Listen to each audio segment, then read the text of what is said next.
Retired Air Force Lieutenant Colonel Bill Schwertfeger's military service spanned 20 years. He was born in 1945 in Oklahoma and cultivated a deep passion for flying when he accompanied his uncle on his J-3 Cub, flying over his family's farm. He joined the Air Force Reserve Officer Training Corps at Oklahoma State University and then commissioned in the United States Air Force as a second lieutenant in 1967. Lieutenant Colonel Schwertfeger went on to complete pilot training at Vance Air Force Base, Oklahoma, and was awarded his pilot wings in September 1968. His first tour in Vietnam was with the 433rd Tactical Fighter Squadron at U Ban Royal Thai Air Base, Thailand, from August of 1969 to June 1970. Upon returning to the United States, he attended F-4 pilot upgrade training at George Air Force Base. He then deployed again with the 433rd Tactical Fighter Squadron back to U Ban for his second tour flying over Vietnam. It was during this tour that he was hand-picked as a Wolf Forward Air Controller, a selectively manned squadron of the best fighter pilots of each unit.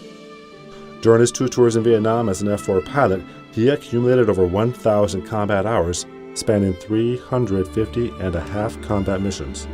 Then, on 16 February 1972, as the lead Wolf on a combat mission, he was forced to eject over North Vietnam after taking fire from a surface-to-air missile. Lieutenant Colonel Schwertfeger was held captive as a prisoner of war for 407 days until his release during Operation Homecoming on 28 March 1973. Following his recovery, he went on to serve as an F-4 fighter weapons instructor and maintenance liaison officer with the 414th Fighter Weapons Squadron at Nellis Air Force Base, Nevada. He then served in Europe as an F-4 fighter weapons instructor with the U.S. Air Forces in Europe at the 406th Tactical Fighter Training Wing at Zaragoza Air Base, Spain.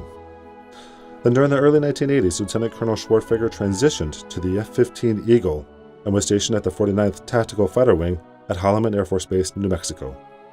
And just prior to his retirement, he served as the Air Force advisor to the Kansas Air National Guard at McConnell Air Force Base, Kansas, until he retired on 1 June 1988.